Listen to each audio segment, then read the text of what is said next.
Welcome to my channel, INTJ Island. It is a fact you don't want to be an INTJ. INTJs struggle with many aspects of life, especially with personal relationships and social activities generally. Why would you want that? INTJs can visualize the future in ways that are quite troubling at times. I know I can see where things are going, and I have no brake pedal that I can push to stop the forward motion, or a steering wheel to change the direction in which big events are moving. Why would you want that for yourself? The point of being any personality type is not what you want, but who you are. If you are an INTJ, then embrace it and learn your strengths and weaknesses.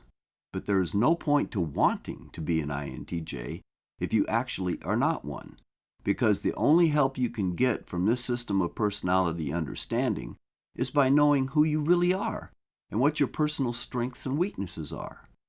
I find it quite troubling that there is this dark and mysterious persona that is built up around the INTJ type, as if it will make you a superhero if you are an INTJ, and you will be less if you are a different type. This is pure rubbish. Every single type has its own collection of amazing strengths and abilities, and it also has its own weaknesses, and that of course includes the INTJ type. We are all human, and it is no mere coincidence that the phrase, "I am only human," has become a cliché to highlight human weaknesses and failings. What makes sense is to desire to be yourself. As I described in my video, The Beautiful INTJ, what will most effectively work for you is to be the best possible version of yourself. You don't want to be a poor imitation of someone else, no matter how much you might think you would like to be that person. Embrace who you are.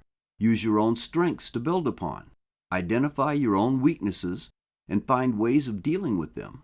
You could work on making those areas stronger by learning skills and techniques to help you rise above your natural limitations.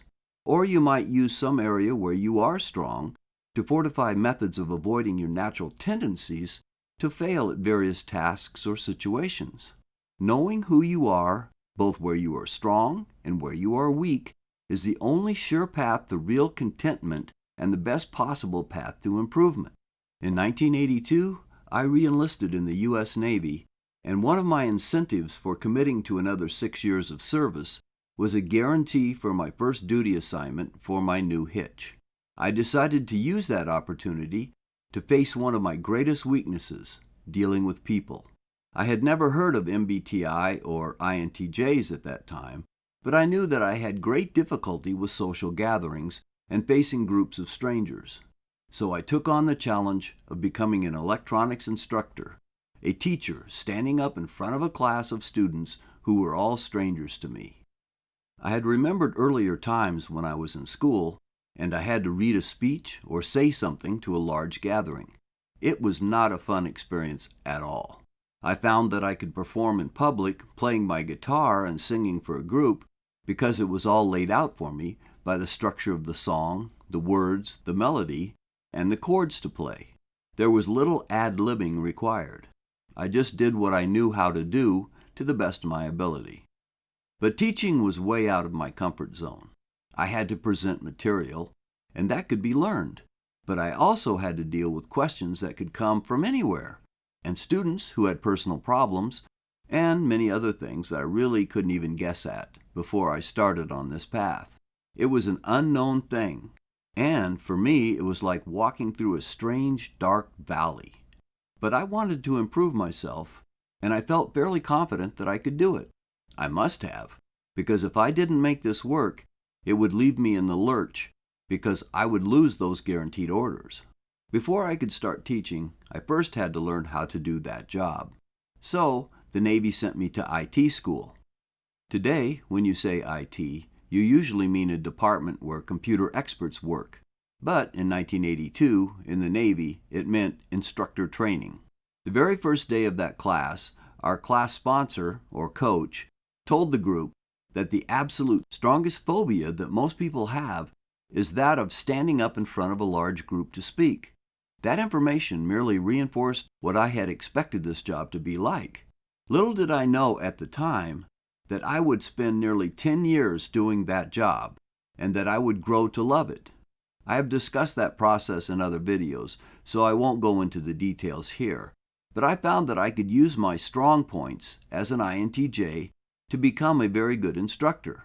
Years later, when I was teaching as a civilian, one of my students told me that he thought teaching was my best possible profession because I did it so well. But it was not a natural calling. I was drawn to it because I knew where I was weak and I wanted to strengthen that area of my personality. It was a choice based on knowledge of who I was, not on a mistaken attempt to pretend I was something I was not. In the final analysis, you really do not want to be an INTJ or any other personality type. You want to be yourself, and while being yourself, you want to understand who you are so you can use that knowledge to make your life better. If you are an INTJ, then by all means go with it. But if you are another type, aspire to be the best you can be, working within the framework of your own personality. This is the path to success and fulfillment in life. Let truth be your guide in all things. If you enjoyed the video, please click like. And if you haven't subscribed yet, please do. If you click on the bell, you will also receive notifications when I put up a new video.